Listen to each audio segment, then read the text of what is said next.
Good afternoon. We call to order this regularly scheduled / rescheduled board meeting Wednesday, October 29th. Starting off, before we approve our agenda, we have our invocation, and Mr. Curtis Ross is going to lead us in our invocation this afternoon. Let us pray.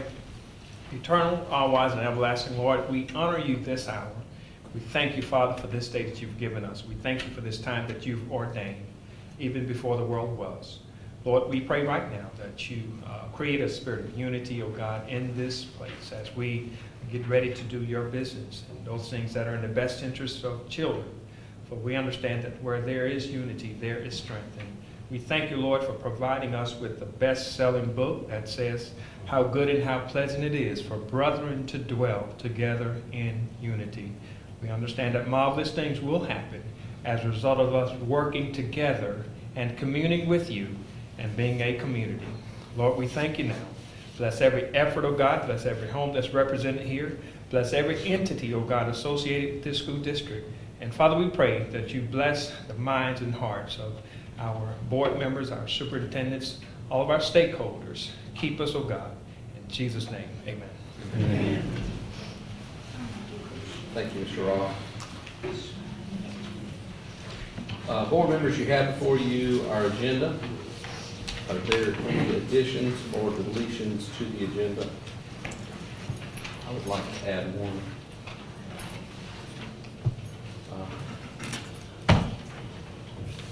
You stole my pen. Oh. We'll make that as a motion to, I got plenty in, I'm good. I'll let Chad Vardy do. I'd like to add one. I don't know where we're going to add it for Briggs for authorizing the county supervisors to clean up.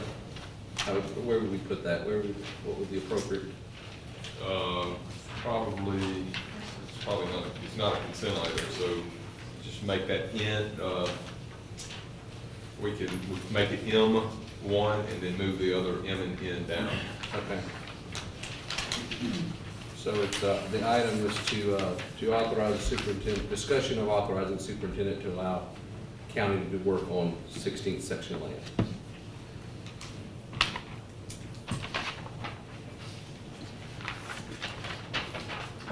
Mr. Chairman, I move that we adopt the agenda with the addition of M1.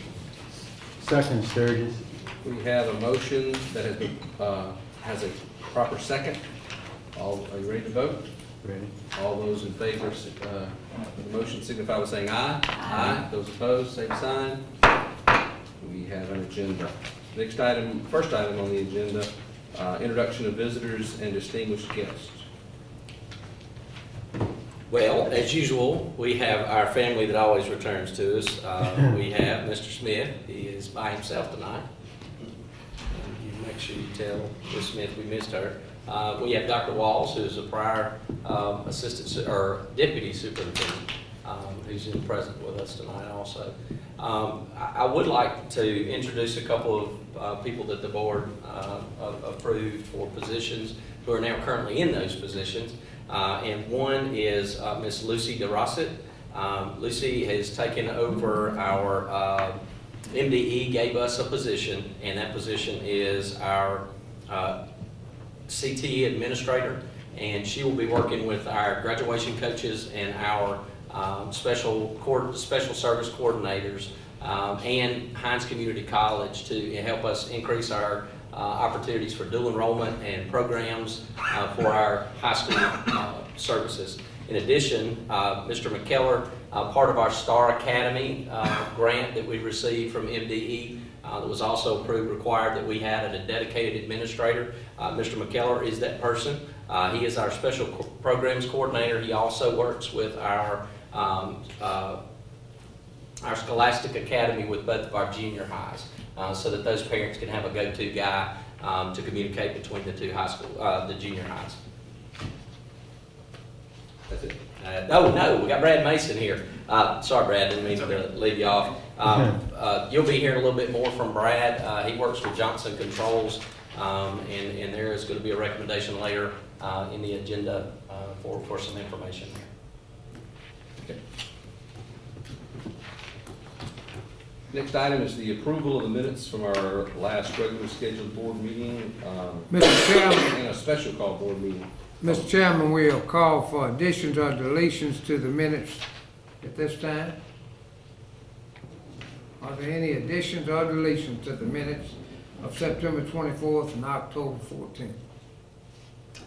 Not hearing any, I move that we approve the minutes as written. We have a motion, is there a second? I second the motion.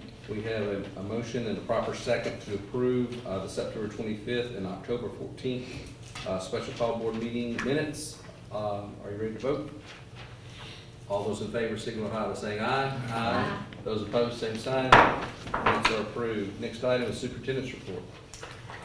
We had a pretty busy month, as always, and I haven't included everything we've done, but there are some things I would like to highlight. First was September 30th, and we invited several of you to come out and attend, and the board was invited to see at Hines Community College, a building was named after Mr. Jelabiza, and if you were able to see that in person, it was an amazing event. If not, you can see it on our Channel 16 website. Our wonderful Cedric Tillman was there to make that available for all of us. In addition, I had a great opportunity to meet with our principals twice since we've met. We had to move our principals meeting last month, and then we had ours this week. And to let you know what we're doing other than just the main housekeeping issues, we started a study on John Hattie's, and he has 300 meta-analysis that deals with appropriate instructional practices and their impact. And you know, as one of our principals eloquently stated, Mr. Creel said, you know, we're always tickled about growth, but if growth is not getting us where we need to be, then we need more growth. So we're looking at streamlining our practices to make the decisions according to what's going to best influence our children's learning capacities. And that is a book called Learning by Design. So if you want to dig into that, it's if you're a stats person and you like research, it is the book to read. In addition to that, we had October the 8th. We had a Field of Faith event, and it was a pretty awesome experience. It was hosted at St. Aloysius, and we appreciate them allowing us to use their field for the second time in a row. It was an FCA event, and our sports guys and gals came out, and they had a wonderful experience there.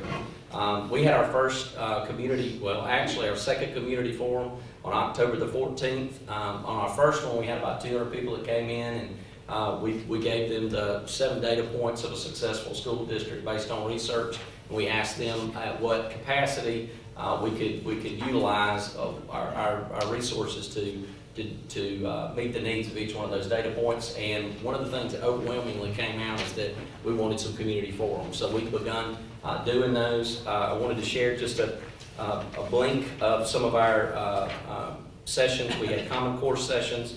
We had one that dealt with a strand for our elementary schools, our junior highs, our high schools, and our adult section. There were things there for just community members. We had pre-K mathematics. We had teachers to parents to a session that allowed parents to have some resources at the house. We talked about our pathways to graduation, our career and technical education. We had Alcorn University there that gave a blueprint of what they offered to our community. We had some sessions that were strictly for our community, which were our emergency management, which John Elford came and set those up. We will have another one that is scheduled for December the 1st that begins at 5:45. You'll be receiving, if you have children in the district, you'll be receiving a call out and a piece of paper from us to notify you. We're also going to notify our Chamber of Commerce and some of our local pastors to help get the word out so that we can have that event to meet the needs of our community and our students and our parents. And again, that's on December the 1st, and I apologize, I'm sick tonight. One of the things that we are putting our feelers out for is how we can best meet the needs of our technology-minded students and how our district can start taking steps to be where we want to be with technology. Some of that's infrastructure conversations, and we've done that. I gave the board some data information of what it would take to get us there a couple board meetings ago for us to look at. One of the meetings we had was October the 17th. It was with Apple Corporation. They wanted to share with us the educational trends that they were seeing across other districts and what they could offer us. I was also able to attend an ACCT conference, which was approved back in the summer, but it was for Hines Community College paid for me to go because I'm a board member. But don't let them know I spent most of my time in sessions that dealt with what would benefit us in Vicksburg-Warren School District. So what we did is we developed some conversations with a couple of junior college and a university. One's in Minnesota, one's in Michigan, and two actually in Texas, but one's in South Texas, and a packing industry corporation there because they have a lot of the blueprints of where we want to go down the road so that we can provide career and college opportunities for our children. That is an extreme passion of mine, and we will get there. One of the preludes of that is increasing our dual enrollment. One of the South Texas schools in 12-year period went from 100 dual enrollment credits earned to 35,000. So they waded through some of those opportunities, and I'm going to glean as much as I can from them as we move forward. A couple things, and this real briefly, we have two programs that have been approved by our board, and we just wanted to have a quick update on that. One is our STAR Academy. And Mr. McKellar is present. Would you mind coming up very impromptu? I was going to let Mr. Campbell do it, but since you got the boots on the ground down there, could you give us a quick update? One of the things we did is we held our last principals meeting at Grove Street, and all of our principals got to walk through. I know a couple of our board members have been over there to see it, and it is a sight to behold when children are learning. It started on October 6th. We're up to right around 80 students, 78, 79, depending on if everybody's there or not. If you haven't seen it, you need to make a point to stop by. It's probably unlike any classroom you've ever seen. In the science lab, students are in there with lab coats on and rubber gloves and goggles, and they're mixing things up and have cars going on ramps. In the history room, students are on iPads doing the web quest and watching videos, and they really get to dive off into it. Everything's going great. I've told people it's like having the first day of school all over again. Of course, there were a few little bumps the first day with, where am I supposed to be, Mr. McKellar? What time's lunch? How do I get home? But we've worked through that now, and I think everything's going great. It's a wonderful opportunity. The students there are very, very serious. They're very, very dedicated to it. They are coming in early. They're skipping their elective periods to catch back up on classwork, to get one-on-one assistance from the teachers, remediation. They're staying late to do whatever they need to do to be successful in the program, and it's going great, and thank y'all for supporting it and letting it be in place. Absolutely. I'm very envious of the fact I wish every single classroom in our entire school district could have this. But you talking about engaged, it's one of the things when you walk in there and you see kids with a hope that are learning. It's astonishing. It is. It's great. Another thing that I'd like to talk about real quickly is our Gateway program. Dr. Winters, can you fill us in? We moved very quickly on our STAR Academy. If y'all remember, we authorized it in August, or the board approved it in August, at the end of the month in August, and it was running by the 1st of October with an entire makeover. Marvin Moak had an emergency, and he was unable to attend tonight at Hines Community College, but he is moving just that fast. And Gateway, can you update everybody on what we've done so far? Sure. We're at the point now where we're identifying potential students who would be the best fit for the program. We have 25 slots that have been allocated for this first semester. Ms. Narasset and I have been communicating with the high school counselors and the high school graduation coaches to look at students who would best fit and who actually are maybe part of this cohort that we can get in so that they can be on track for graduation in May or the summer, as well as receive that college credit that they'll earn while they're in there. So we are working, we have a pretty good sized list that we're going through, and we really are being very diligent in our approach to make sure that we get students that not only want it, but will also be successful in it. So that's where we are on that. And so Absolutely. December is when we should have those students identified and have met with parents and gotten approval from the parents so that they can begin in January. Fantastic. Heights Community College has opened up the positions that they're going to have for that, and they will start, the application process has begun. Last on my list, and I'll get it rolling. I know y'all looking at me like, I can't believe this man's talking so much, but I got so much to be excited about. One of the things that we had is our Chamber of Commerce had our state superintendent who came to Vicksburg, and I asked that I have a opportunity to show her a glimpse of how wonderful our community is, and she agreed to come in advance. We had to thank her because a lot of the funding that we've received for these programs that we've brought up have come through her and her staff and their welcoming ear to the reform we want to see. And one of the components was we got authorization for her to come back for a tour at Erdy. You know, we relish our relationship with them. And Dr. Holland came in and, you know, he's as hard to nail down as she is, and they were both in the same spot at the same time, which was fantastic. And we were able to talk about some remarkable opportunities that may only be offered to Vicksburg, which was exciting. The other thing we were able to do, because we have a very unique claim in Mississippi, is that we have 2 lighthouse schools located in Vicksburg, Mississippi, and she wanted to see one. She had a limited amount of time. The closest was Beaumont, and that's the one we visited. As we walked through the hall, she was met by students, as always. If you visit a Leader in Me school, you will see that over and over again. 85% of the tour was done by the children, and she couldn't stump any of them, which was great. We went into a room. We had one of our students, as her tour guides talked about the data notebooks that are involved in the Leader in Me. She said she wanted to see one. So we were at a table, and I said, well, one of you show that. And of course, one of the students impromptu stood up and gave her a lowdown on where he was with his goals and his reading and his learning. The 2 statements that she said as we were leaving, she said, I'm blown away by your town. I had no idea this was here. I saw I lived 38 miles from here my whole life, and I had the same reaction the first time I saw it. She said, but I want to tell you the rigor that's in your classrooms. She took a picture of one of our 2nd grade walls. It was a word wall with vocabulary. She was very impressed with the content and the complexity of what she saw and the rigor of instruction. With that being said, that's the lady running everything. And I have a student there, and I told her I know when he came home with reading words of cinematography and entrepreneur, and he knew how to spell it, knew what it was, I was kind of blown away. So as we move into Common Core, I know there's a lot of fear that's within those things, but the rigor of the text complexity and the ability for our children to read at a higher level is coming, and we're seeing those things.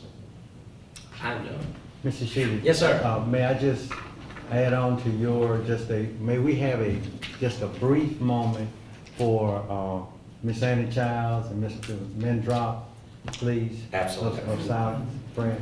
And if you'll allow me to include Rick Tillison's Absolutely. father, he's a school gentleman from many years ago and did a great job in the community.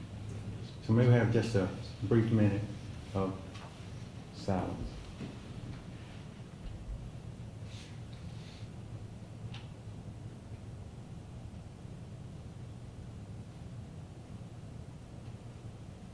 Thank you.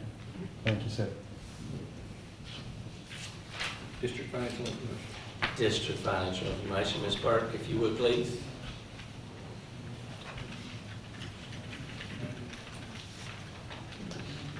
Hello.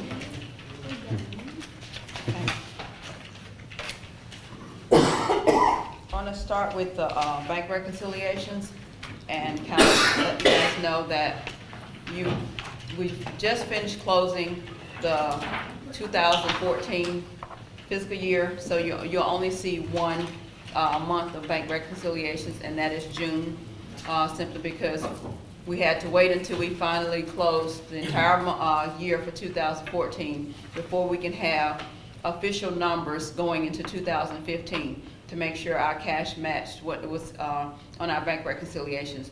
So next board meeting, you should, those things should be caught up at that point. Okay, moving down to our ad valorem taxes. Looking at that chart, I'm actually starting to do more trending and year-to-year comparison. So year-to-year, September, which is July through September, our ad valorem collection is showing an average of 2.9% of the $27.6 million that we've requested. We've collected 2.9% of that. On the chart, you'll see that the overall collections are pretty steady at about $1.6 million. However, you'll also see that on the percentage line, that the percentage for 2015 dropped drastically, and that's only because we requested more in 2015 than we have in previous years. And to help you understand why that is historically the district has never gone forward and asked for a tax increase. So looking at where the district is trying to go financially and what we got from state as far as our MAP funding, we got a decrease in our state funding. So we had to bring our local funding up to cover some of those expenses. Let's see. And that's one of the reasons why our year-to-year overall request is higher than 2015 than it has been in previous years. The next chart is casino revenue. You'll notice that year-to-date September is starting to trend downward. We're not collecting as much from the casinos as we have in previous years. And you'll continue to see those charts and see how things trend over the course of the year. Mr. Burke, can I interject? One of the things that we looked at from last year's revenue for MAP was children's attendance. And I know if you have children in this district, you have received phone calls and you've seen that we are trying our dead level best to get our attendance up in the 2 months of October and November. Our entire budget, MAP allocation, comes from those 2 months. And unless we are deathly ill, let's postpone all our hunting trips to December and make sure that our kids are here. We are looking at the data trend from last year to this year. We are seeing an increase in attendance, so we appreciate that greatly. Seats in our seats on average get us about $18 a day. So that's every child. So the more that are there, the more finances we receive. We looked at, I think we lost right about $2.6 million for attendance last year, which would put us in a significantly different place this year had we done a better job of that. So we're looking at making sure this year we have our babies here. If our belly's really just kind of aching because we have a test, let's make sure we're here. The other thing I would like to point out is the 63% law that was passed by our legislators is absolutely killing us with attendance because if a child is not there for 63% of an instructional day, they are counted absent. That means if you have a child who is a senior whose schedule is edited to a work schedule in the afternoon and they have a few classes in the morning and they have an orthodontist appointment, they are absent for us. So try as best you can not to breach that attendance any time during the day at all. Because we need to make sure, because they take those averages and then gross them up as if they represented all the months in the year. So that formula is very important to make sure our attendance is as much as it can possibly be for the next couple months. So, Mr. Shealy, what is the time if it's 63%? Oh my goodness, which is another unique opportunity for the school districts to adjust the legislation that is passed. The unintended consequences at the high school are every child has their own schedule. Right. So 63% of your schedule and my schedule and his schedule may be different. So as a parent of a high schooler, make sure that you contact your high school counselors. They can give you the specific times that's appropriate because it depends on your child's schedule. The elementary schools, what is our, do I have an elementary? They can't check out after 12:20. I mean, before 12:20, they have to be at school until 12:20. If they check out before then, they're counted absent. But with the high school, they're at 60% of whatever. 63% is whatever what their schedule instructional day is, right. That's right. Which is different from day to day. Yes, ma'am. Okay. It could possibly be. That is a statewide woe of lots of superintendents. So, sorry. That's quite all right. Actually, you make a good point, and I'm gonna step back a little bit. The attendance from 2013 to 2014 decreased significantly, and that is what was calculated for our funding for this year. So the fact that we lost funding between those 2 years, it affected our MAP funding for this year. And to add to the loss that we got in MAP, we also had state mandate of the $1,500 pay raises for the teachers. So we received less money. So what it looks like, we should have gotten an increase from MAP. We actually kind of got a little less because of our attendance, which About $250,000 less. yeah. But So- also because of that raise given to the teachers, all of our supplements that we add on top of that Some of those were increased as well. We Yes. had to take that out of our district funds. Yes. That didn't come from the state. Yes. Now The state didn't pay for all the teacher raises. the state pays for a specific amount of the teacher raises. That is that state amount that is on the state teacher salary scale. There's also a local salary, local amount that is added to that, which gives us our full teacher salary. Correct. But the amount that the state has allocated on their state salary scale, we still didn't get enough to cover all of that simply because our enrollment over those couple of years had dropped.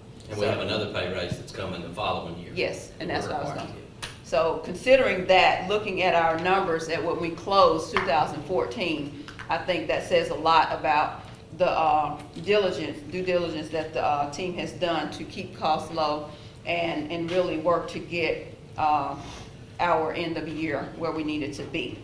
So, Is that state reduction 5%? I'm not sure the exact amount, sir. I can get back to you on that. Okay. Well, going into our cash flow statement, we ended the year in 2014 with a net cash balance of $7.45 million, which is $4.3 million over our projected budget for the year. Now, that 7.45, it may seem like a benefit, but we have to consider that we moved $3.6 million from our 16th section interest to cover the state mandated 7% fund balance. So if you remove that $3.6 million, the district would have fallen below MDE's required 7% that we have to have from year to year. However, we still would have ended the year in the red, in the black. Because without that $3.6 million, we were able to, we had some revenue that came in greater than what we had budgeted, and we were able to control expenditures in certain areas, what gave us a benefit. So we ended the year with a $600,000 benefit, and like I said, those were based on some revenue that we got in that we hadn't budgeted, and able to curb some expenditures in certain areas that netted to about $600,000. And that is the district's true benefit when you take out the money we had to transfer from 16th section. Going into from 2014 into 2015, we took that $7.4 million net balance from 2014 as our starting balance in 2015, and our current cash balance as of September is $4.22 million, and that is based on revenue that's come in at this point and the expenditures we've had at this point, as well as our starting cash balance of the $7.4 million. Right now, we're projecting our end of the year cash balance to be $1.8 million in the black. However, that is, everybody may celebrate that. It's great that we're in the black, but we're still falling a little under what MDE has mandated that we have in our fund balance, that 7%. So our plan of action to get us to the 7%, one, we are focusing on need versus wants. To borrow a phrase from federal programs, is it reasonable or is it necessary? So those are the kind of things we're kind of putting the message out there, really asking people to assess need, so that we can get where we need to be by the end of the year. Another interjection there. One of the things we're doing for that is we're putting in place a different, I guess accountability is the word, really more accessibility, I guess is a better word, for our buildings to understand what they have access to. So they're able to see what their budgets are and respond in those needed areas. We've also taken a really strong look at our overtime, because our overtime is not balanced, not budgeted at all. Am I getting in your business? Yes, you are. Go ahead, Ms. Bird. So one question, Ms. Bird, what he's referring to is that each school will basically have a financial statement. That'll Yes, show them what their budget is, what their expenditures are. Yes. So that Mr. Creel, if he wanted to see what his electricity costs year over year were in September, he'd be able to understand that, his labor cost, what band was costing, so that they can own and manage the resources that are at the building. Is that correct? Yes.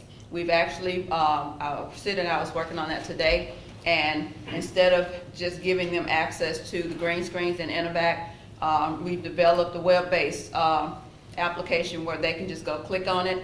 And it will give them a full chart of accounts of their school location. It will show them their budget amount, expenditures amount, and what's left. And so they'll be able to manage their day-to-day expenses. So. That's fabulous. She's got, Thank she's got me on a tight budget too, so when everybody calls me and asks for things, I tell them she hadn't budgeted me any money for that. So. Well, the first thing, when they ask for something that's not in their budget, and he has already had that conversation with them, I said, it's coming out of Mr. Shealy's budget. Since everybody else is cutting you off, I'm gonna do the same if you don't mind. No, I don't. Thank you. You must have gone back and looked at some old tapes, because I've said this a billion times, so I appreciate you for doing this. And this may not be the time, but you've talked about the ad valorem taxes and collection and all of that. Yes, sir. I saw where our meals were 47, and then you're saying, I guess you're saying, in 15 it's gonna be 50, because I thought it was supposed to be 49 once we raise the taxes. Is that? Once we raise the taxes, but I think we got that number from a newspaper article, or from the article that our county assessor had given to the paper. So they're saying that the new millage, it will be at 50. Wow. So that's what they've assessed it, and so that's the number I've used. Yes, ma'am. Thank you. You're welcome. Does Okay. that really change that millage rate to meet the number we've asked for? Yes. Okay. Yes, sir. And to get back to what I've asked, Sid and I are working on is, we can do one or two things. We can do a mass rollout to the principals with me giving specific instructions on how to get to their webpage with examples, and they'll have it all at once, and they'll have to contact me or Sid to get their password to get into the system, or we can go building by building to help them. I think the way we've designed it now is simple enough where we can do a mass rollout where I give them specific instructions with the web link and give them their password, and they'll be able to get to it a lot faster. And they're really sharp, quick learners. Yeah. Counting on that part. Absolutely. And then lastly, we are holding a financial planning meeting in the upcoming month, so that we can look at where we are and where we want to be long-term. Not just focus on where we are this year and where we're trying to get to at the end of this year, but look more at long-term projections 5 years from now. And those also, that's going to be important for those community forum opportunities. Those are information gathering opportunities also, because it's important. This is your school, it's your community. What you want is important.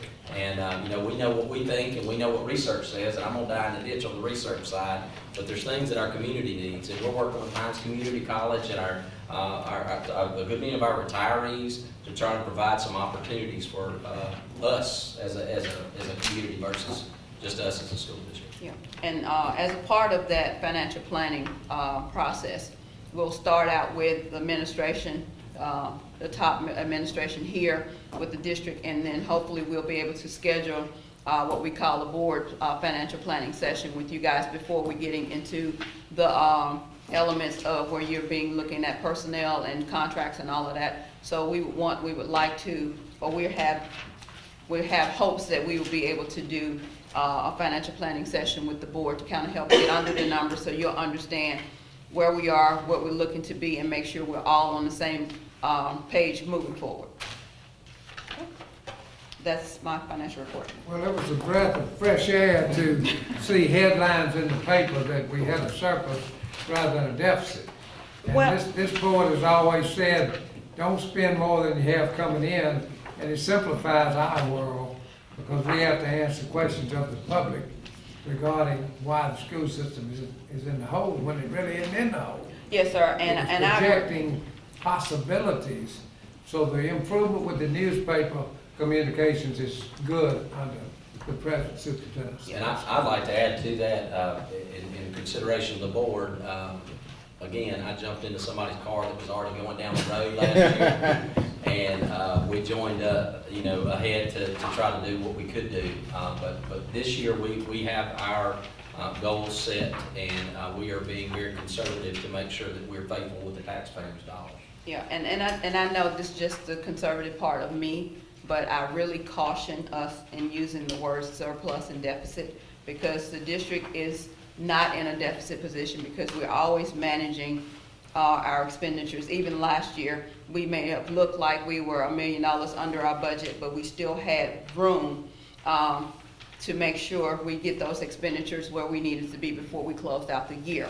From a surplus standpoint, I err on the side of caution simply because just because we're in the black, I don't always see surplus because anytime we're borrowing from one account to cover another account, I don't see that as a surplus. But like I said, that's just the conservative side of me. So I'm really reluctant about using the word surplus and deficit. I'm happy we're in the black. I'm ecstatic and hope we can get to a point where I can actually use the word surplus, where we're no longer borrowing from our 16th section. But as long as we're pulling from one account to cover another, I myself personally kind of reserve the verbiage of surplus. I like the way you talk. Yeah. I I don't need just, to tell the newspaper too much.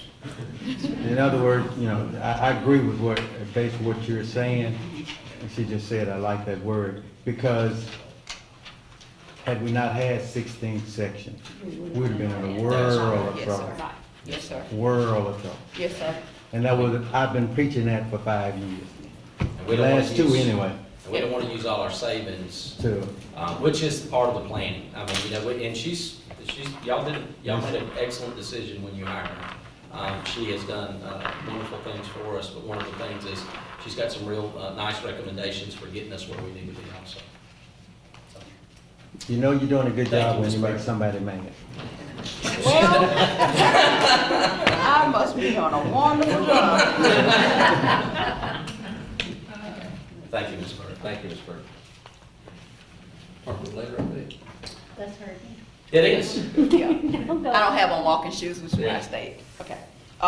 Department of Labor update. I just want to give you guys an update of where we are with the rollout based on our Department of Labor review. We have completed some tasks.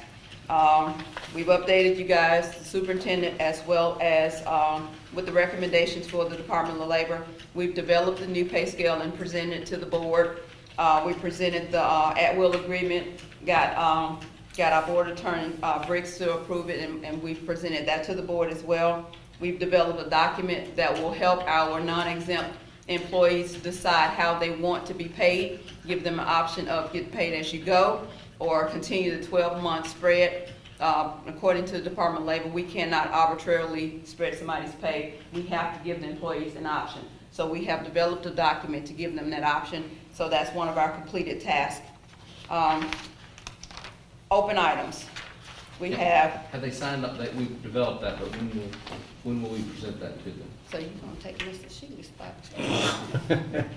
I'm getting there. We met with all the principals to discuss the actual new process and the rollout. We met with the secretaries and bookkeepers that do the timekeeping. There were some secretaries and bookkeepers that couldn't make the first meeting, so we've scheduled the second meetings for those people that missed their first meeting. And I've also held an initial meeting with the two system people, Jantech as well as Innovac, because right now the two systems don't talk. So we're doing double work. We have to enter time and attendance in Jantech and then put that same information in Innovac to make sure that it reflects on our paycheck. So right now, we've had several meetings to talk about the requirements to get that interface to work. And I sent out a district-wide email summarizing what's to come with the new process, because there was a lot of chatter about, and people were concerned about losing their insurance. That is not going to happen, no way, shape, form, or fashion. Not only are we looking at options to cover their insurance if they decide to take the pay-as-you-go, there's on that form where they're signing saying, I want to take this option, either 12-month or 9-month. There's also an options on there to help them cover the employee portion of their insurance. The district will continue to pay the district side of the insurance, but we're working on options to get their employee portion covered. I've talked to the insurance company. We're looking at, maybe having it all condensed into that 9 months.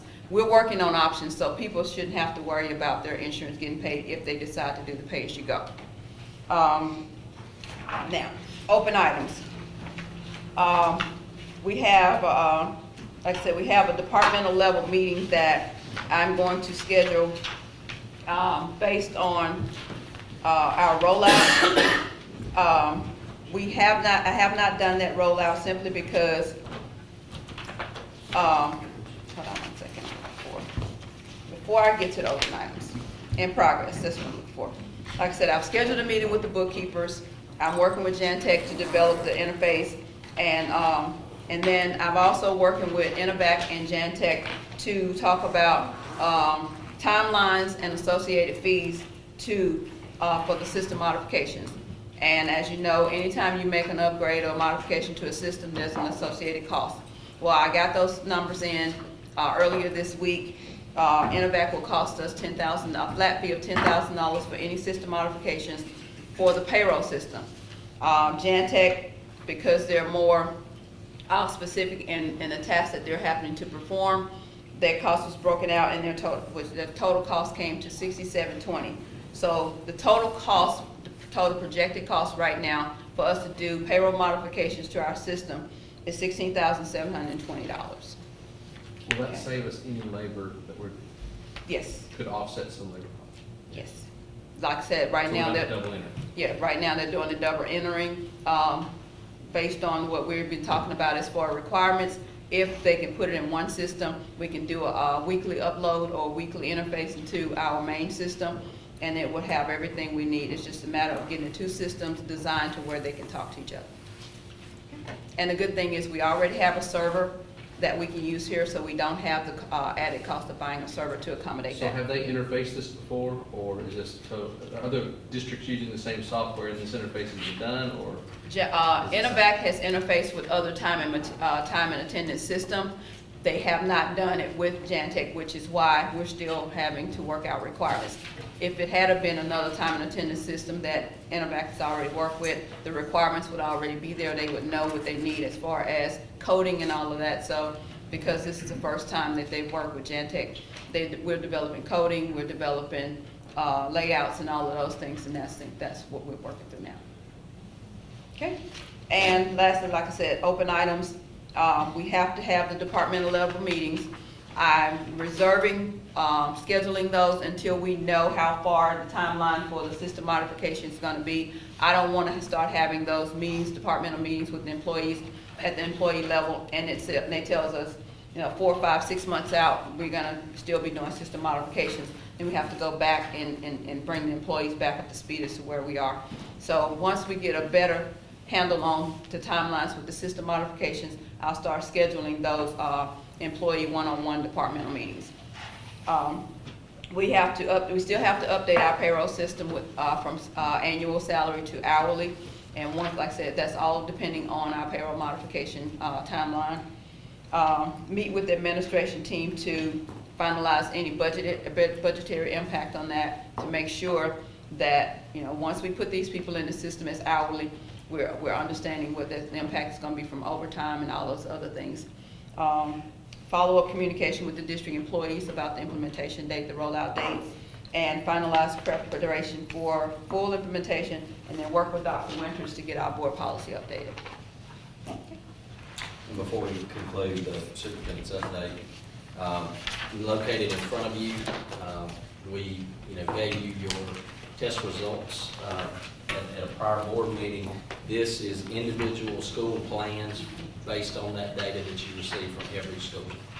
So that is right in front of you.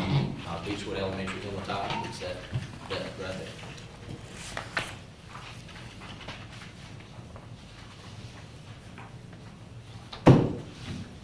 And contrary to our article in the paper, I think we have to be proud of the great work that our administrators and staff have done. For the public that doesn't understand, we all go by that rating that you see on a restaurant when you walk in for their health inspection, right? Everyone sees an A, B, or C, and you hope that every time you go in there that they're checking the same things the same way at the same time. Well, our wonderful state decides every year that they're going to futz with the formula, and that's a technical term. And so it's really hard to compare year over year, but if you look at the growth that we have had, I think you should be very proud that we are making ground, and we look forward to great things to come. Absolutely. And I think you need to celebrate with the staff for their hard work and efforts, and we appreciate it. Absolutely. Next on our agenda is our proposed consent. We have several items under proposed consent, which are all items under F, G, H, I, J, K, and L. Currently, I have some items already noted for pulling. Are there any items currently set to pull, or any further items in E to pull for anyone else? Any items in F? Currently, I have 4, 5, and 6 to pull. Any further items in F, 4, 5, and 6? Item 2, G will need to be pulled since it's only for review. Doesn't need to be voted on. No items in H are currently set to be pulled. Item section I, we have 2 and 3. Section J, we have items 2. Section L, 1 and 3. That's all our items. Any further items other than those that need to be pulled at this time? Seeing none, do we have a motion to accept the consent agenda without items F4, 5, 6, G2, I, 2, 3, J2, L2, L1, and 3? Do we have a motion? So moved, Sturgeon. Is there a second? Okay. We have a motion and a proper second. Are you ready to vote? Ready. All those in favor, please signify by saying aye. Aye. Those opposed, same sign. Consent agenda has passed as amended.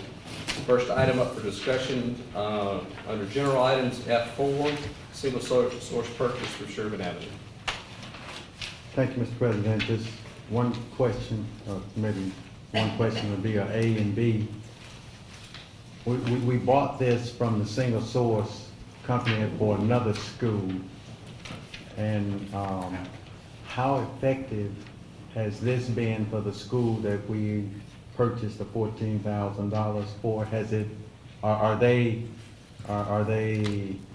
what's the data on purchasing these before and after? How is it helping the students? Because that's the most important part. Okay, those are iPads. Yes, ma'am. And the students are using those iPads on a daily basis. There are a lot of free apps that the students can use for educational purposes. Each time a school purchases the iPads and it exceeds $5,000, we'll have to bring it to you all because it is a single source. But they do use them and they should be available for use during testing as well. So there's many benefits to using iPads. But what I'll do is I will see if I can get you some data on that from pre-classroom installation to post-classroom installation. Thank you. Yes, sir. Dr. Prater, along that same line, all the elementary schools using? Yes, all the elementary schools do have iPads. With the exception of Beaumont. They're not federally funded, Okay, so they don't have anything. okay. Oh, not through federal funds. No. All elementary schools have access to purchase iPads if they choose to. So they make those decisions on an individual basis, but all And they're schools have federal. not yet made that decision. That's all I have. That's all, all right. Any further questions on F4? I'd like to make a motion that we accept item F4. I second the motion. We have a motion and a proper second. Are you ready to vote? All those in favor signify by saying aye. Aye. Those opposed, same sign. F4 carries. Next item, district wellness policy update. Just one question on this is, I see it's a 5-year term that we have to, if we agree to it. Is there an escape policy if we decide that we don't want to go the full 5 years, or will there be a penalty? Is it on wellness policy? Yes, yes, ma'am, district wellness policy, yes, ma'am.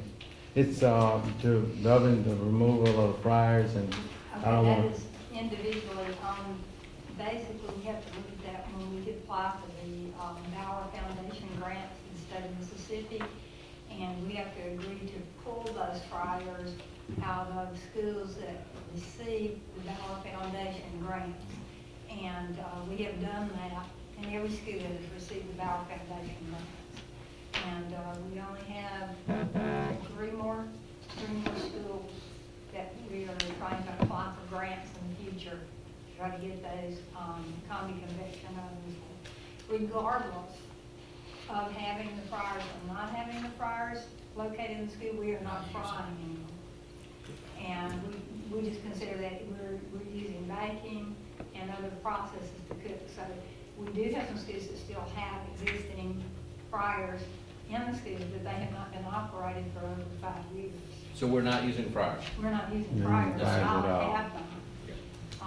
And on the other change that we asked for under the smart snacks regulation, that is a federal mandate, and that regulates anything sold in school from anytime during the day up until 4 o'clock.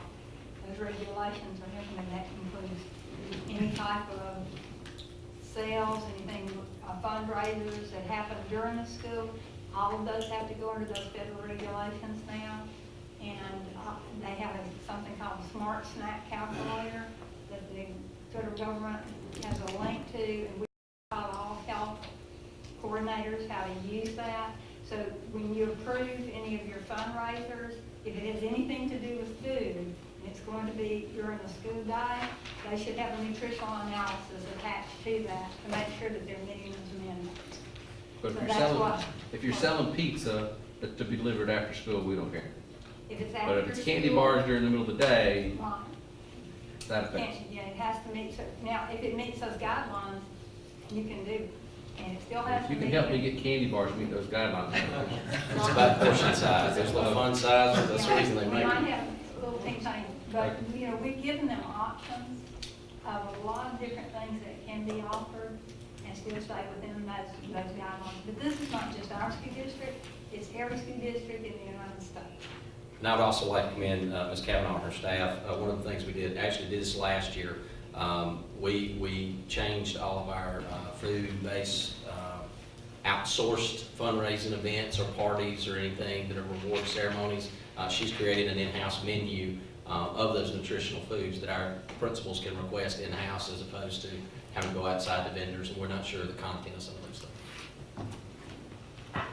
And just a note, because you've already written it down, I don't know how many people here have it, but this does not include lunches sent from home for personal students' consumption.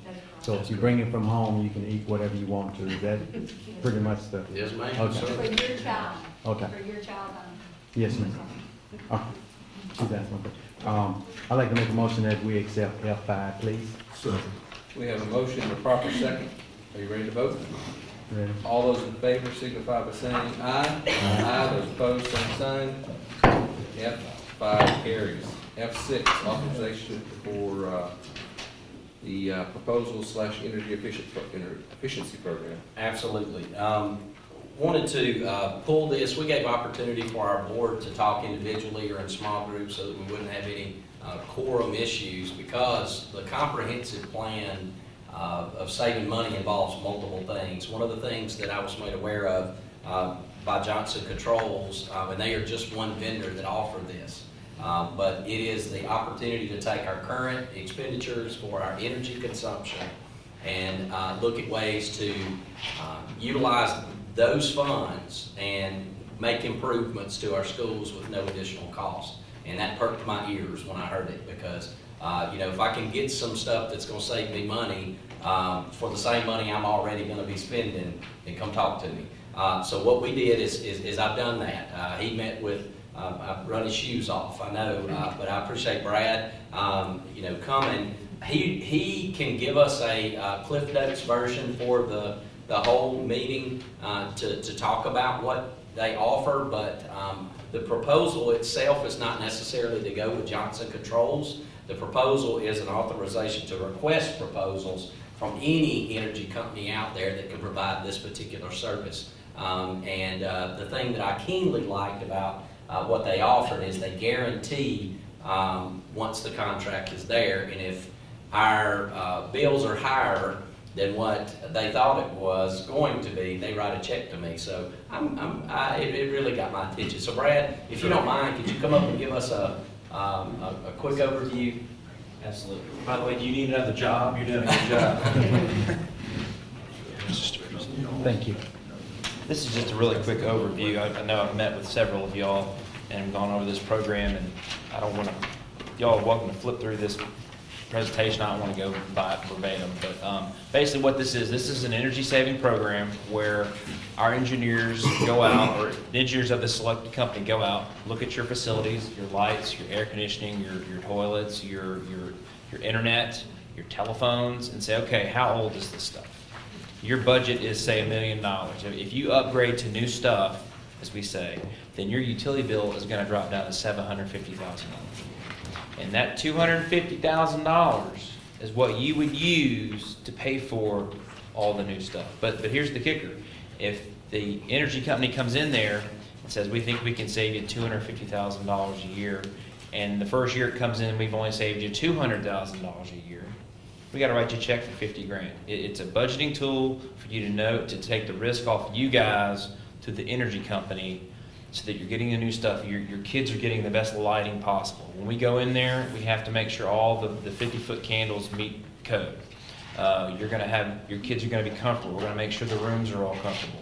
We're gonna update, y'all have a system right now that monitors the buildings. Well, it's very old and outdated. You're gonna have control. You can determine who can monitor what thermostat in what building.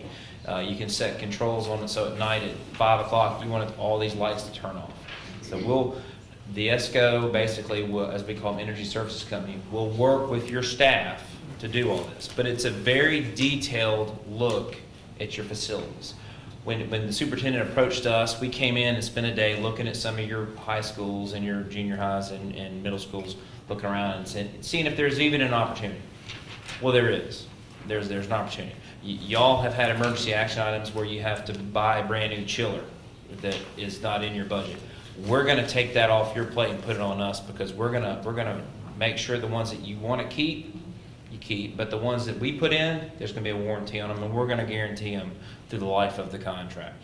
So, but basically where we are now is there's an opportunity here for this district to get into this program. It's mandated by the state of Mississippi. Mississippi Development Authority oversees this, so there's another check involved in this. But to get to the level of where I call an a la carte list, where I come back to you guys with 100 things on here that we think you guys need to look at, we have to go through the normal procurement process. And to do that, you have to submit a RFQ out. This is a request for qualifications. You advertise 2 weeks, and you'll get some other companies bid in, and then you'll have your own selection committee. make your decision, and whoever you choose, then they go into and literally walk every building, pull every light bulb, test every socket, test all the servers, the phones, waste management, everything. And then after several months of doing that, then they come back to you and say, okay, this is what we think, this is the project. That's the only financial commitment is at that point. The only thing you guys will spend up to that point is the cost of a newspaper ad for 2 weeks. And that's it, until I or whoever you select comes back with this project, and obviously we'll meet with you guys and keep you in the loop on what's going on. But we've worked, the City of Jackson is one of our largest customers. We've done 4 phases with them on this type of project. We just did the Thalia Hall renovation down there this summer to get them ready for the ballet.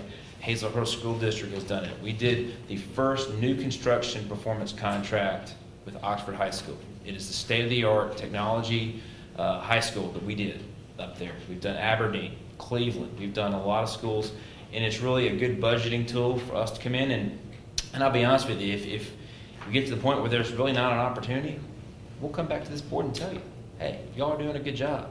You don't need us, because I don't want to waste the district's time or money, or our time and money as well.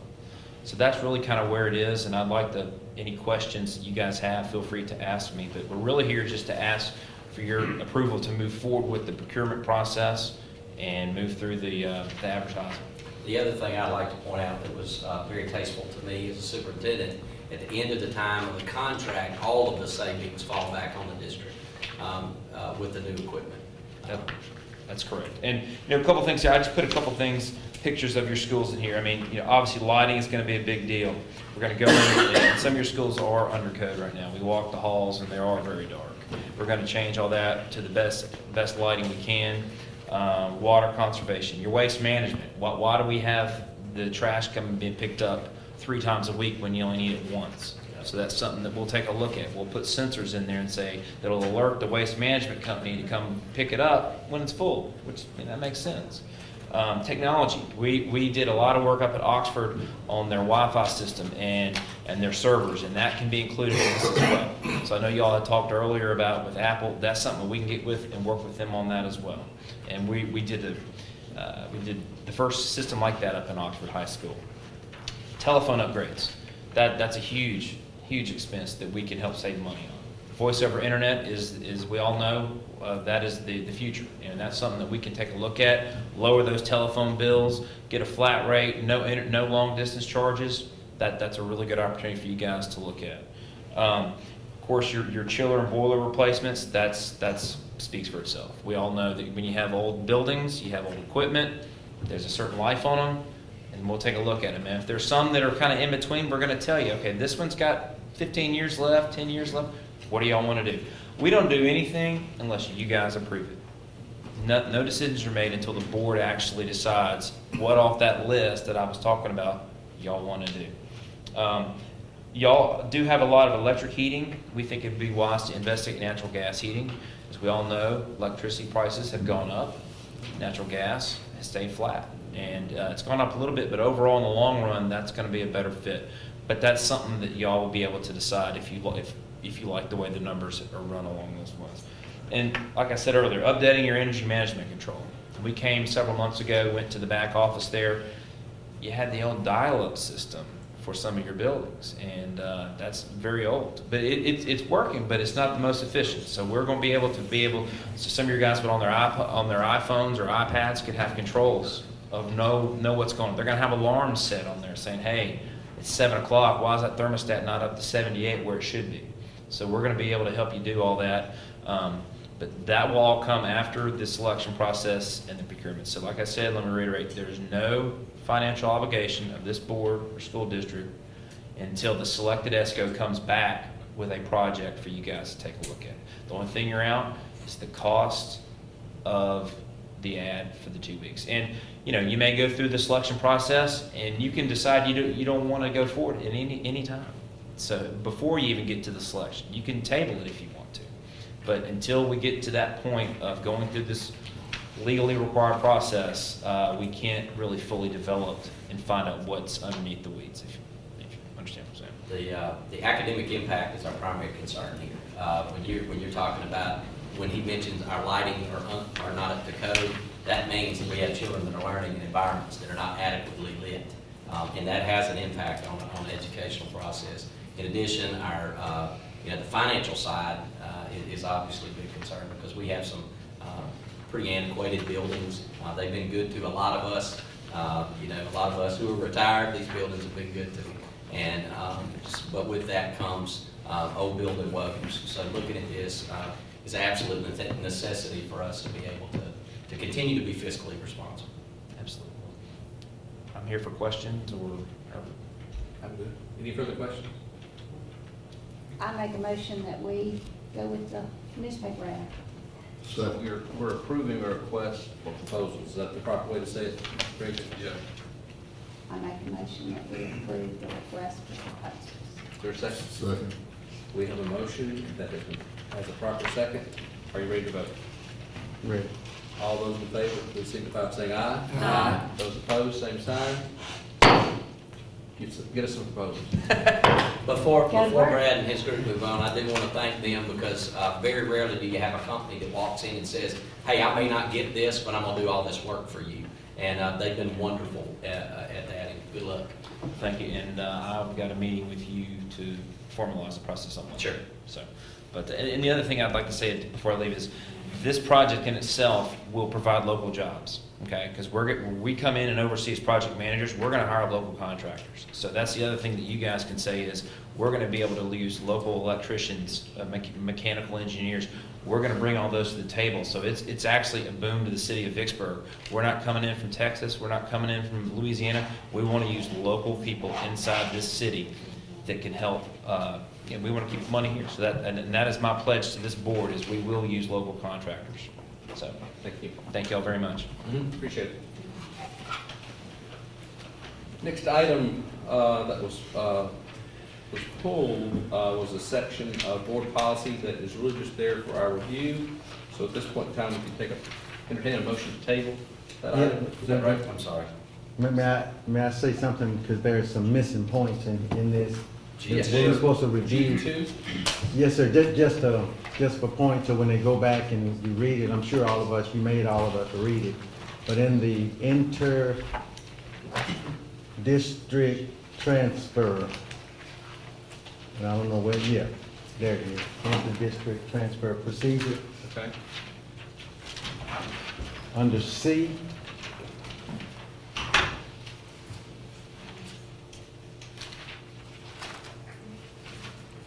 we have it. On C, you see where it says, right before the last sentence, it talks about the submitting in writing on a form provided by the district to the superintendent or his or her designee. But it says here that the student currently attends no later than, but it doesn't say no later than 10 days, 2 days, 1 day. So that was left out. Okay. Where are you, Mr. Sturgis? Under general parent student request for Is this under 1 or intra-district. 2? One, It's it's right before taken 2. No, are you, No. All right, Right here. we need to go no, back. which and- policy? if Policy Oh, one intra- or policy two? Oh, I don't know. On the agenda. Yeah, I'm on 2. You're on on policy, I G2. thought we were under That's two. what got You're under pulled. G1. Yeah. I'm on the wrong one. Yeah, that one's The already wrong approved. one. Yes, sir. So we pulled the wrong one. Oh, I'm on the You wrong talking one. about G1? Yeah. Okay, I'm sorry. Okay, we were all on the wrong spot. Are Okay. there changes to make to G1? Yeah, we That's just what he didn't just have, said, in G1. on the G1, it doesn't There's have some the, wording that's Okay. missing. yes, some wording that's missing. Which of the 3, is that board policy revisions, or is it J policies, or? It's J. Number 1, or J policies? J, section J students is what I'm looking at. I'll send it down to you, Mr. Thank you so Attorney. much. And then you have one more, since y'all allow me to do the one more. There's one more missing here that's school. Under the Oh, same forget thing. it, forget it, forget it, forget it. Let's, I'll talk about that later. Forget it. Forget it, sir. okay, we still need to, if there's a problem, this is the policies that MSBA. This is what's coming from correct? Mississippi. Correct. Yeah, School board. okay. So, Right. if there's an error in what they sent, we need to pull that because that needs to be corrected. That is correct. So, Can you unapprove it? sure, just a motion to reconsider the vote by which G1 was approved. I'd like to make that motion to reconsider. G1? Yes, sir. Let's All second. right, we have a motion and a second. Second. Are you ready to vote? You ready? All those in favor of reconsidering? Aye. Aye. Those opposed? All right, let's talk about it. Motion to, we're under, motion to call up G1 for discussion. Yeah, Yeah.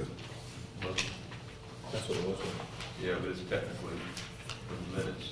So I move that we review G1. Second, Sturgis. Just approve that and then Okay. discuss the notes. All those in favor? Aye. Aye. Those opposed? All right, so And let's it's, talk about it. It's gonna be the general parent-student request for intra-district transfer, which is gonna be 1C.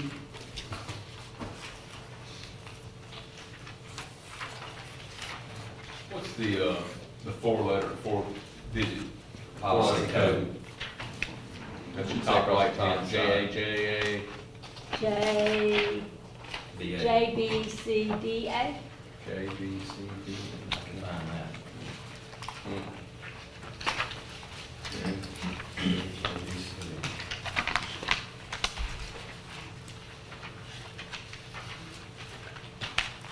Transfer students. Double check. JBCDA. JBCA. Oh, yeah, policy code to the CDA. Almost there. We're getting there. I'm there. All right. Mr. Sturgis, what? It's C. Okay. C under one? Yes, sir, All 1C, right, I'm with you. down there, It right, doesn't have a time frame. right. It says no later than, In those 2 days, 3 weeks. when it doesn't say. Related thing. I got JBC. JBCD. Yeah, JBCDA, intra-district GA. transfer. Do you want this? Do you want Jim's copy? 1C. He's got a time frame on it. Yeah, just pass I'll it look down. at the Pass that. old, Pass it down. the old board policy, see what that time frame was. And we'll adjust that. So we will, Okay. Yeah, we could, so since this is already sat for 30 days, we'll need to make this correction, bring it back and let it sit in 30 days?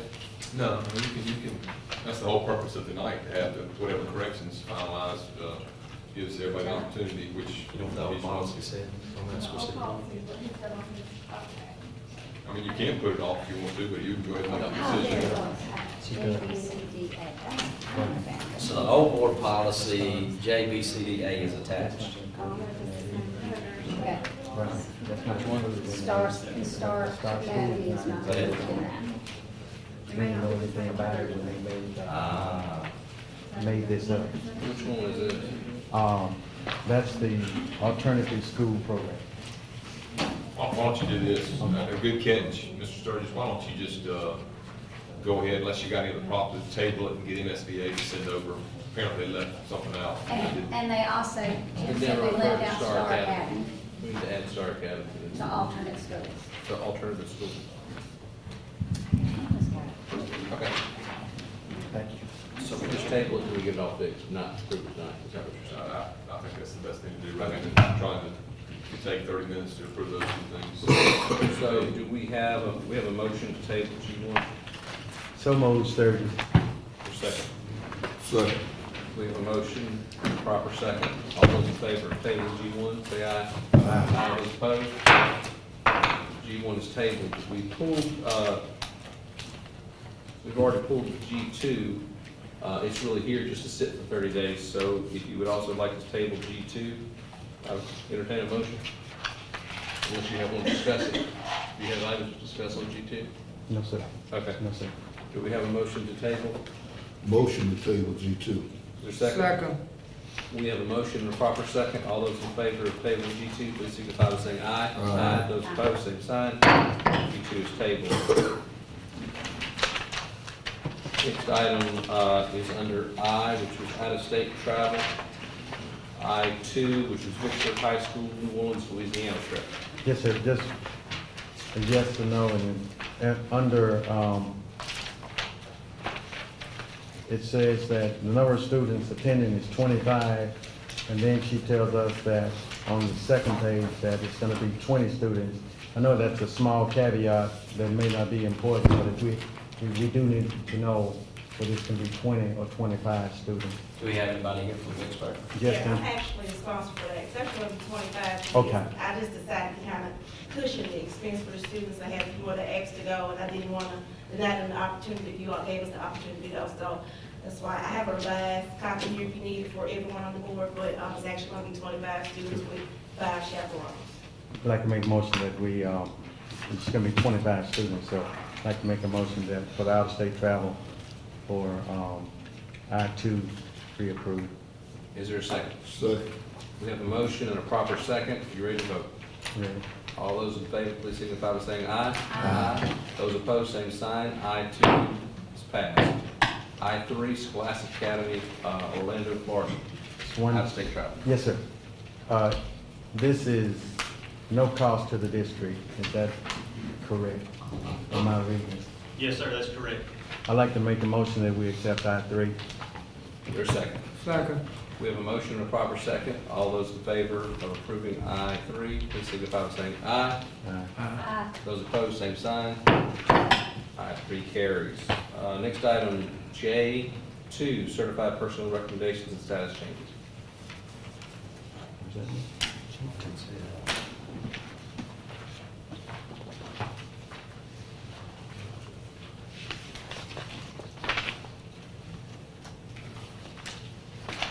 Were there questions?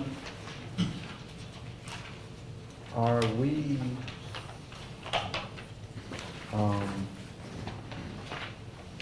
replacing, this has been vacant, and we're just putting somebody in this spot, and the person that, Which spot is this? I'm sorry, Ms. Hearn? Ms. the, Hearn's actually been there, Okay, and she's retiring. The position was originally a full-time position, and she was working half-time because she was a retiree.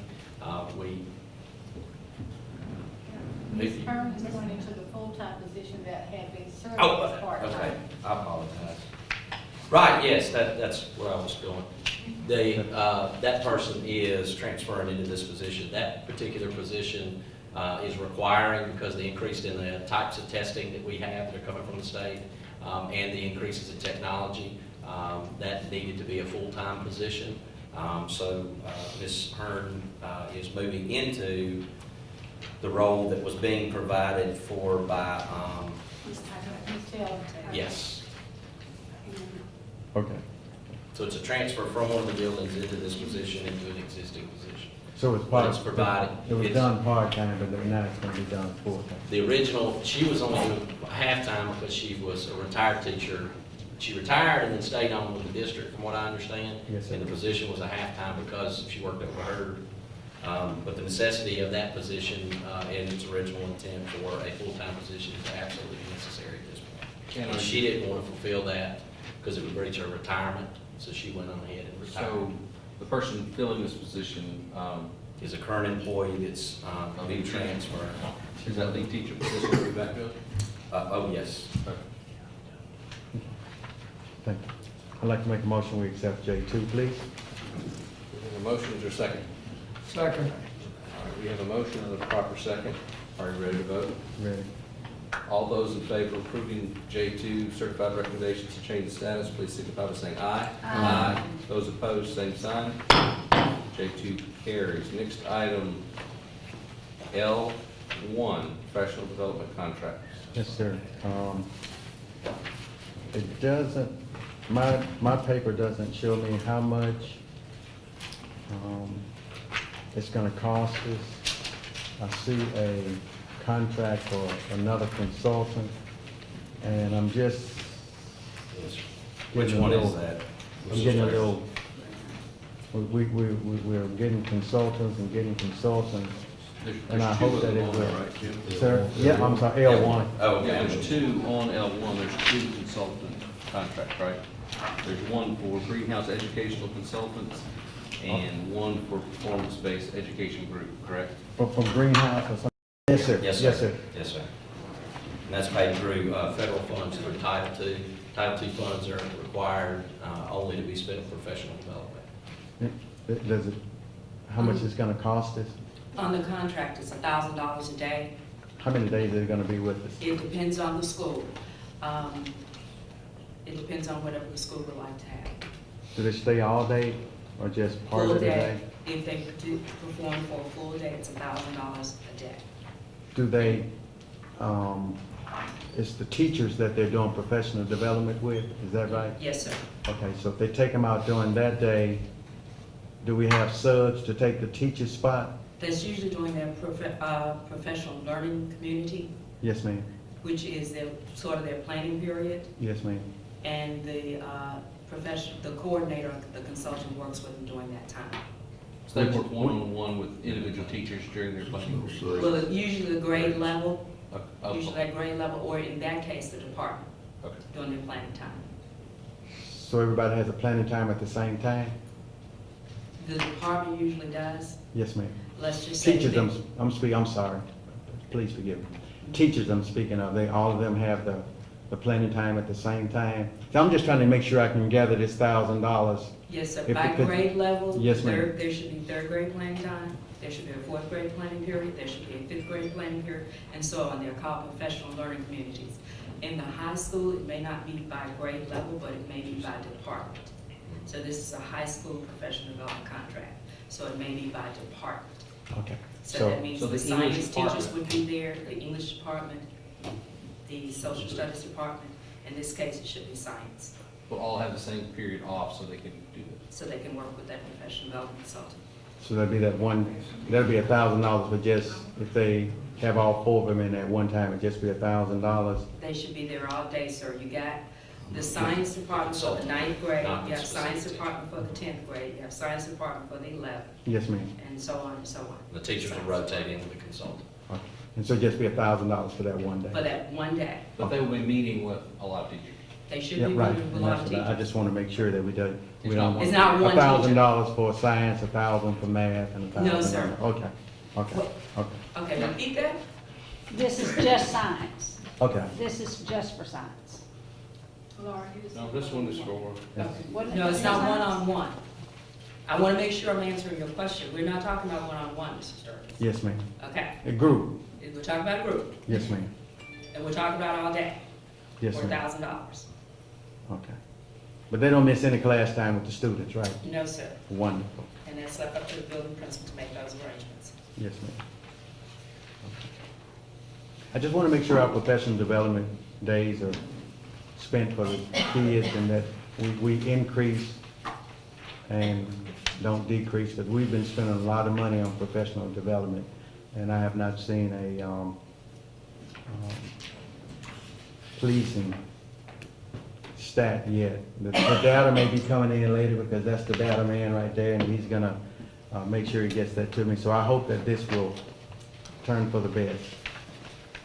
And I want to kind of hatch on this. Remember, these are federal funds, and the intent of federal funds are to provide for the schools of low socioeconomic income students that lack services, and those funds are denoted through the federal government to provide resources to the districts to help close those gaps.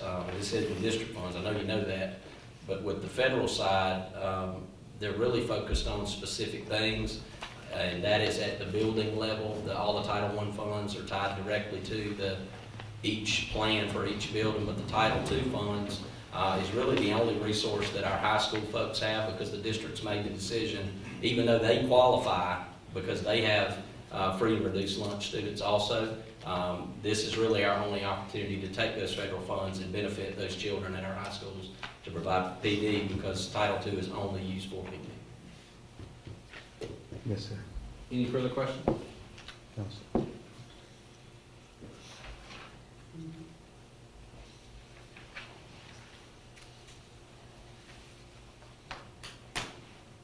I make a motion that we accept L1.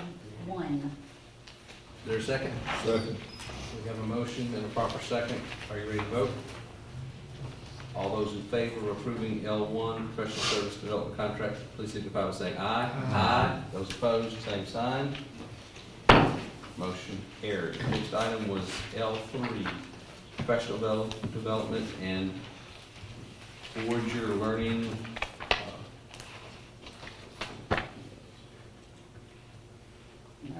Sopris. This was, I can't pronounce this was reading instructions for certified staff at Belmore Elementary, paid for out of title funds, and will be a one-day only, costing $3,000. And I think one day costing $3,000 for Bovada.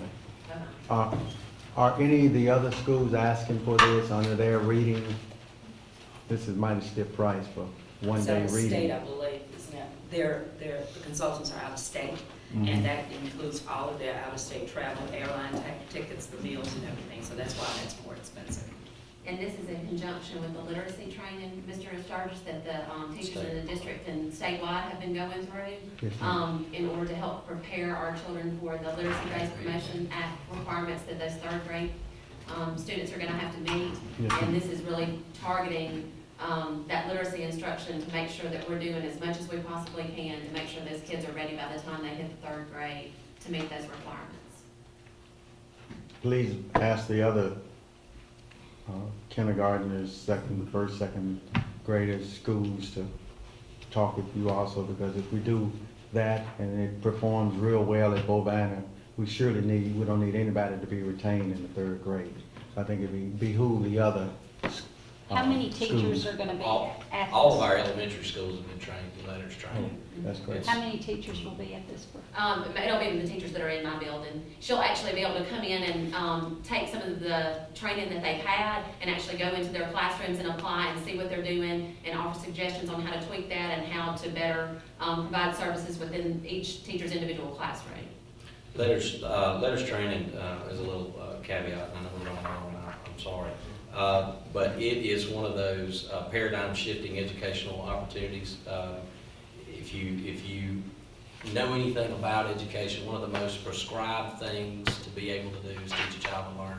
And this talks about the brain research and the early orthotics and the way that the mind operates. It's amazing, I promise you. This one, hands down, is amazing. All elementary. Yes, sir. We have letters training for all of them. Good. Okay. Any further questions? No, sir. We're good? Do we have a motion? I'll make the motion, we accept L3. Is there a second? Second. Motion and a proper second. Are you ready to vote? All those in favor of approving L3, professional development, letters training, please signify by saying aye. Aye. Those opposed, same sign. L3 is approved. Next item, section is M. This was in the non-consent area. The first item was added was to authorize the superintendent to work with the board of supervisors to give them permission to remove garbage from some of our 16th section land. We had a complaint. We haven't received a formal complaint from the supervisors, and I'm not waiting on them to. The way this came to us is we have a citizen who said, hey, we have a piece of property in 16 sections, it's eyesore, and it's become a dump. They were advised by our board to make sure that they got permission from us to ask the board of supervisors to authorize the cleanup. So that's. So in this specific instance, I think it was on Flowers Hill Road, where 16th section land had an old oil well that is now being used for dumping. Yes. I guess I would like to ask that we authorize the superintendent to reach out to the county supervisors and either write them a letter. Sure. To authorize them to clean up this property on Flowers Hill Road. Authorize superintendent to work with the county supervisor. Correct. So that he's got clear, so that he can work with them, so that Correct. the directions are clear, because it may vary from site to site as to what needs to be done. Sure. But, Basically, just give him authorize the them to give authority. permission to enter the property to do whatever cleanups necessary. Yeah, whatever maintenance. Since I can't make a motion. I make that motion for the superintendent to enter into conversation with the board of supervisors for cleanup. Second. We have a motion that has been, has a proper second. Are you ready to vote? Ready. All those in favor, please signify by saying aye. Aye. Those opposed, same sign. Thank you. We have other items under section M, which that I believe are to be covered in executive session. So at this time, we could entertain a motion to go into closed session to determine the agenda for Mr. Chairman, I executive. move we go into closed session to set the agenda for executive session. Second. The motion and a second. All those in favor? Signify by saying aye. Aye. We're in closed session.